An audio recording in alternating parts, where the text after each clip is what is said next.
Good day everyone. I am Rico La Rosa and today I am reporting the chapter 4. The first part is the revenue cycle. The objectives for chapter 4 are tasks performed in the revenue cycle regardless of the technology used, functional departments in the revenue cycle, and the flow of revenue transaction through the organization, documents, journals, and accounts needed for audit trails, records, decision making, and financial reporting. Risk associated with the revenue cycle and the controls that reduce this risk. The operational and control implication of technology use to automate and re-engineer the revenue cycle. Here we can see the revenue cycle, the subsystem. First, the sales order. Second, credit or customer service. Third, shipping. Fourth and fifth, billing and account receivables. And the last one is the cash receipts or collections. The revenue cycle is a critical subsystem within a company's overall business operations that focuses on the processes and activities related to generating revenue from the sale of goods or services. It encompasses various stages and functions which are essential for a company's financial health. Sales order. This is the first stage of the revenue cycle. It involves receiving and processing customers' orders. Sales orders include details like the product or services the customer wants, quantities, prices, and delivery instructions. The primary goal here is to accurately record and confirm customers' orders. Next is the credit or customer service.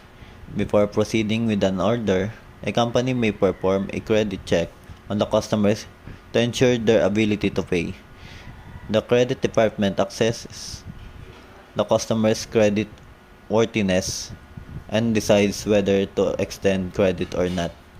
Good customer service is crucial in this space to address customer inquiries and resolve any issues. Next is the shipping. Once an order is confirmed and the credit check is satisfactory, the company prepares the product for shipment. This phase involves inventory management, picking, packing, and shipping the goods to the customers. It's essential to ensure that the right products are sent to the correct address and in a timely manner. After the shipping, next is the billing. After the products are shipped, the company generates an invoice for the customer. The invoice includes the agreed upon prices, any applicable discounts, and the term of payment. Proper invoicing is critical as it triggers the customer's obligation to pay for the goods or services they receive. After the billing, there's an accounts receivable. This stage involves managing and tracking the money that is owed to the company by customers. Accounts receivables is essentially the outstanding payments due from customers. It is important to monitor and follow up on these receivables to ensure timely payment and to manage any late or unpaid invoices. This function also include the collection process. Lastly, the cash receipts or collection. This is the final stage. The company receives payment from customers, whether in the form of cash, checks, credit card payments, or electronic transfers. The cash receipt is reconciled with the outstanding invoices in the accounts receivable ledger. This process ensures that all payments are correctly implied to the respective invoice and are accurately recorded in the company's financial records. Efficient management of the revenue cycle is crucial for a company's financial stability and success. It involves coordination between various departments, including sales, credit, customer service, shipping, accounting, and finance. Proper controls and procedures are needed to minimize errors, prevent fraud, and ensure the revenue is recognized accurately and in a timely manner. Additionally, regular monitoring and reporting are essential to track the effectiveness and efficiency of the revenue cycle processes. This is how do we get the journal entries on the vouchers first, 'di ba, sa billing department. So the customer ordered from the company or the store a product or a service, then the company credit the sales, then debit the accounts receivables. Then in the inventory control, the debited the cost of goods sold, then credit the inventory because nabawasan naman yung inventory, so need natin mag-credit, then debit tayo sa cost of goods sold. Next, the cash receipts, which is yung galing sa billing department ay babayaran, debit ay cash, and accounts receivables credit. Here is the revenue cycle databases. First is the master files. Master files are a type of computer data file used in database management systems and information systems. These files are a fundamental component of data organization and storage, and they serve as a repository for storing specific types of data. Master files are typically used to store and manage data that doesn't change frequently or data that is considered reference information. Master files includes customer master file, accounts receivable master file, and merchandise inventory master file. Transaction and open document files.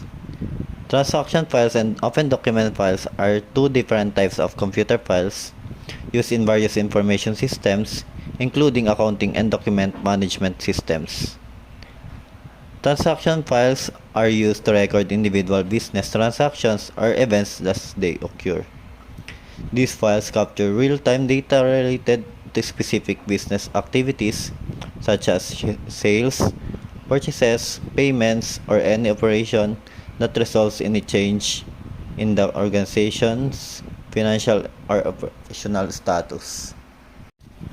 Open document files, also known as work in process or incomplete document files, are used to store and manage documents or records that are currently being worked on or are incomplete.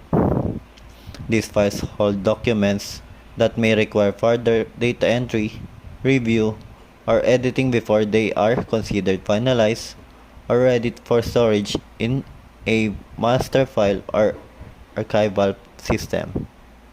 The example of transaction and open document files are sales order transaction file, which are the open sales order transaction files, sales invoice transaction files, and cash receipts transaction file.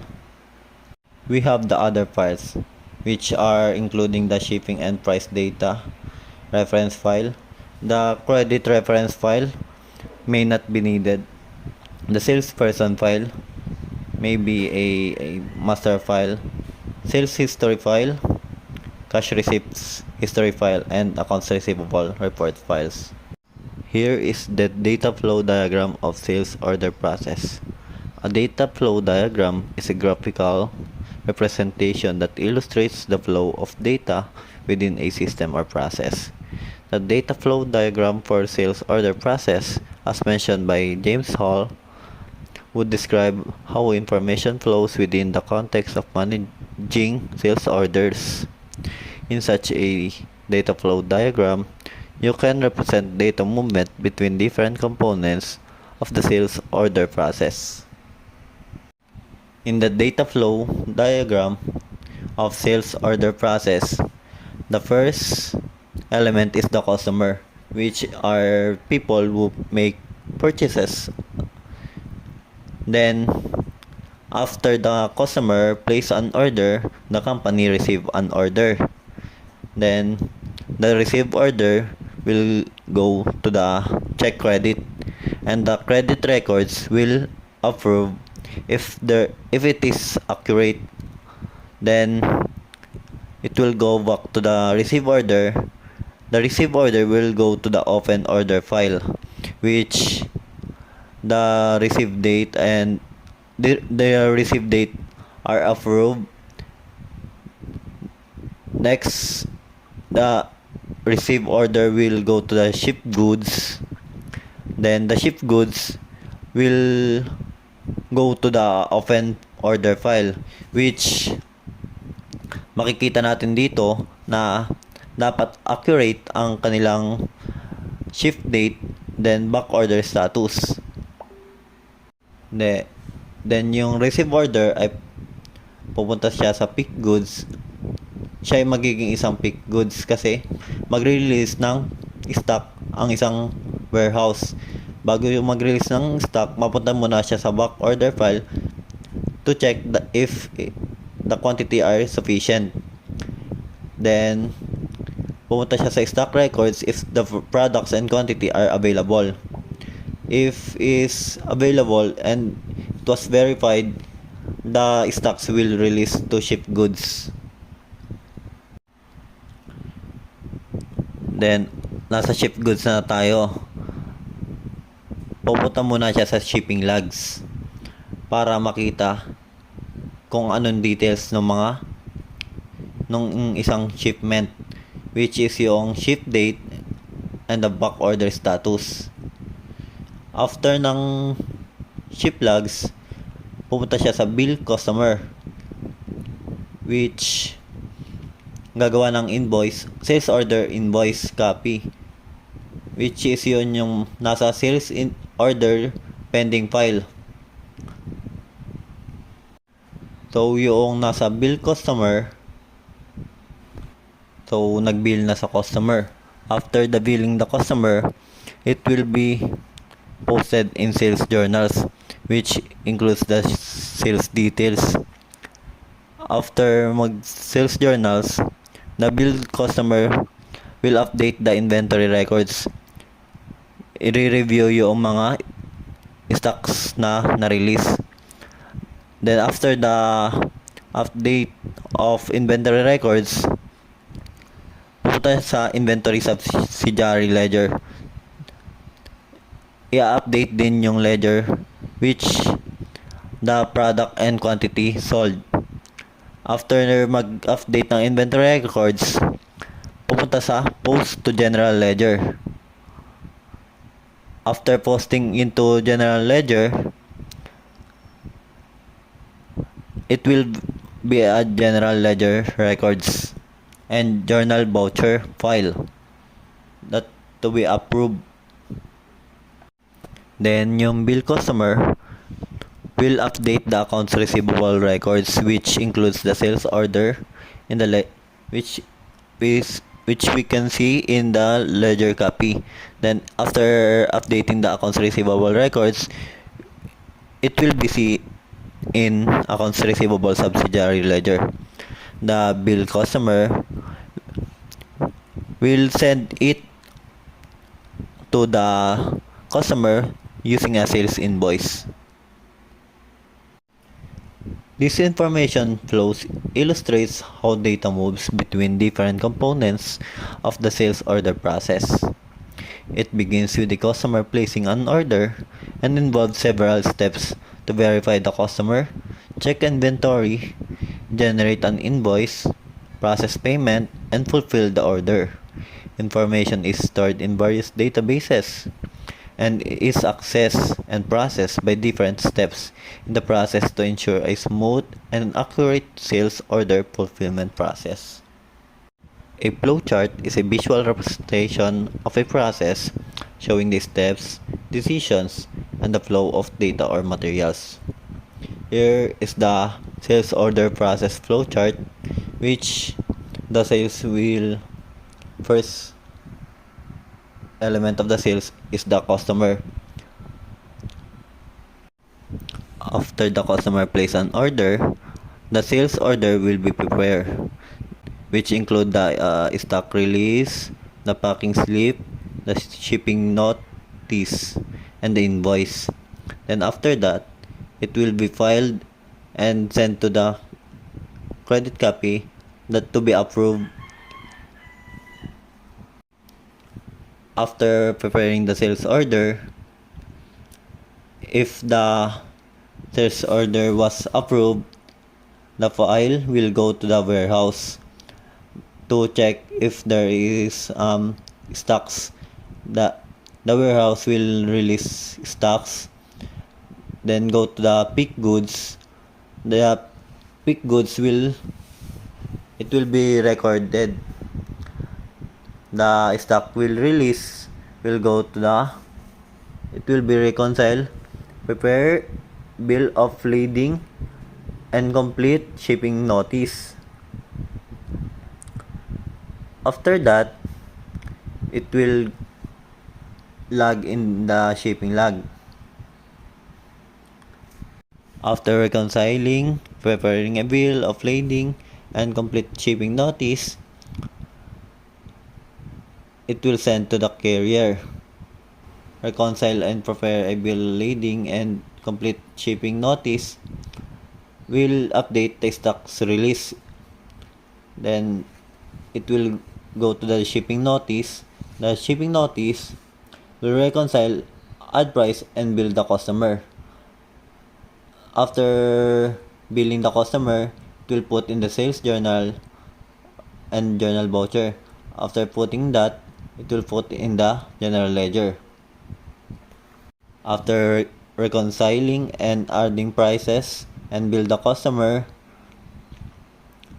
the stock will be released and the invoice will send to the customer, and ledger copy the accounts receivable will updated in the ledger.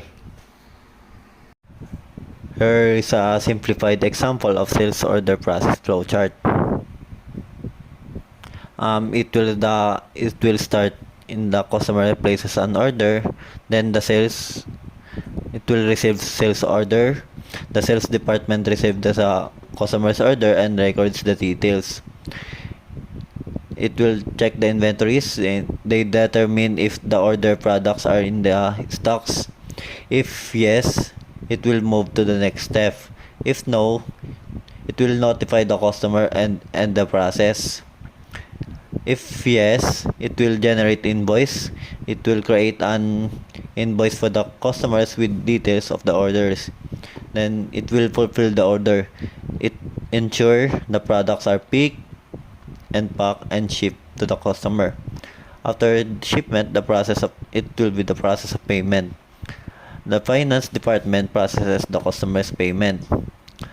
After that, the process concludes and the order is fulfilled. The flowchart provides a visual representation of the steps in the sales order process and the decision points. It is a useful tool for understanding and documenting how a process works, identifying potential bottlenecks, and improving efficiency. Keep in mind that the complexity of your actual flowchart may vary depending on the specific processes and requirements of your organization. This is the other sales order process flowchart, which is sa side naman ng company. After the stocks release, it will update the inventory. The updated inventory will put in the inventory sub-ledger. The ledger will update the accounts receivable records.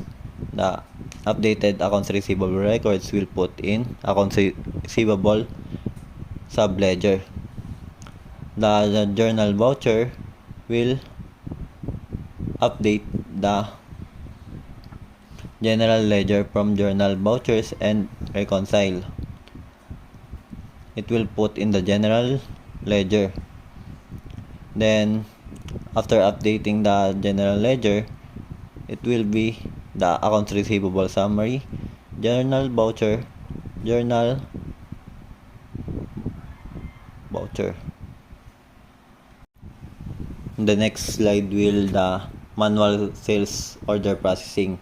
It will begins with the customer placing an order. The sales department captures the essential details on the sales order form. The transaction is authorized by obtaining credit approval by the credit department. The sales information is released to billing, warehouse, which include the stocks release or picking ticket, shipping, packing slip, and the shipping notice. The merchandise is picked from the warehouse and sent to shipping. The stock records will be adjusted.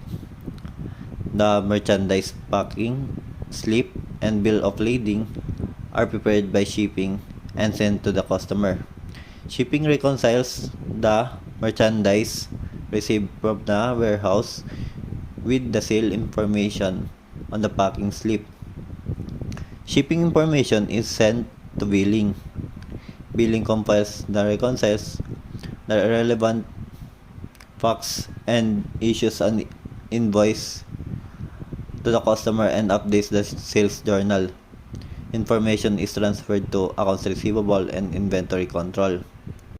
Accounts receivable records the information in the customer's account in the accounts receivable subsidiary ledger. Inventory control adjusts the inventory subsidiary ledger. Billing, accounts receivable, and inventory control submits summary information to the general ledger department, which then reconciles this data and posts to the control accounts in the general ledger. The manual sales order processing is the explanation of the sales order process flowchart, which mas maintindihan natin ang sales order flowchart kung babasahin natin na mabuti itong manual sales order processing. Here is the data flow diagram of sales return. Siyempre, magsisimula ito sa customer, which is yung customer ay mag-prepare ng return slip. Then, the return slip will send to the credit memo.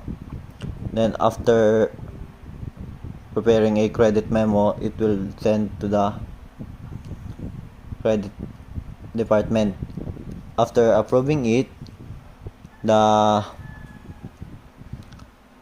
credit memo will update the sales journal. Then, after the updating the sales journal, it will update also the inventory records kasi nga nag-return ng sales return. After updating inventory records, it will also update the accounts receivable records. The updated accounts receivable records will put in accounts receivable subsidiary ledger. After updating the accounts receivable records, the accounts receivable summary will be uploaded in the general ledger. Then it will update the general ledger records and will put in the journal voucher file. After preparing the return slip, the restock goods will sent back. Then it will update the stock records. Here is the other sales return flowchart, which is the customer will prepare the return slip and the return slip will send to the warehouse.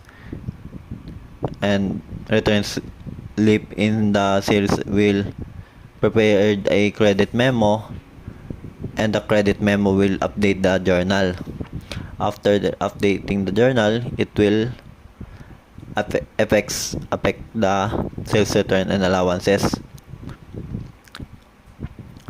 The credit memo will update the inventory records and the updated inventory records will put in inventory subsidiary ledger. The credit memo will also update the accounts receivable And after updating the accounts receivable, it will be put in accounts receivable subsidiary ledger. The accounts receivable summary, journal voucher will update the general ledger. After you're updating the general ledger, it will be put in the general ledger. Next slide is about the sales return journal entry. General ledger posts the following to control accounts. Syempre, sales returns journal entry tayo. So, magde-debit tayo ng inventory control and sales returns and allowances. Then, credit tayo ng cost of goods sold and the accounts receivable by control. The next slide is about the data flow diagram of cash receipt processes. After the customer prepared the check, it will send to the open mail and it will prepare the remittance advice. Then it will update the accounts receivable records. Then the updated accounts receivable records I will put in accounts receivable subsidiary ledger. The accounts receivable summary will update the general ledger. Then after updating the general ledger, it will be approved in the journal vouchers. The updated general ledger will be posted in the general ledger records. In an open mail, it will record and deposit the checks. The deposit checks will go to the cash receipt journals. After preparing the remittance advice, it will be reconcile the cash and receipts and deposits. After recording and depositing the checks, if the bank notice the check that the check was insufficient, it will be cancelled and goes to the customer again. If the bank balance of the customer was sufficient, it will send to the company cash account. The next slide is the manual cash receipt processes. Customer checks and the remittance advice are received in the mailroom. A mailroom clerk prepares a cash pre-list and sends the pre-list and the checks to cash receipts. The cash pre-list is also sent to accounts receivable and the controller. The cash receipts verifies the accuracy and completeness of the checks. Updated the cash receipts journal. Prepare a deposit slip and prepare a journal voucher and it will send to general ledger. Accounts receivable posts from the remittance advices to the accounts receivable subsidiary ledger. Periodically, a summary of the postings is sent to general ledger.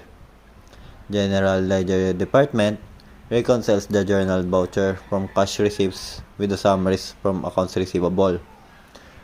It also updates the general ledger control accounts.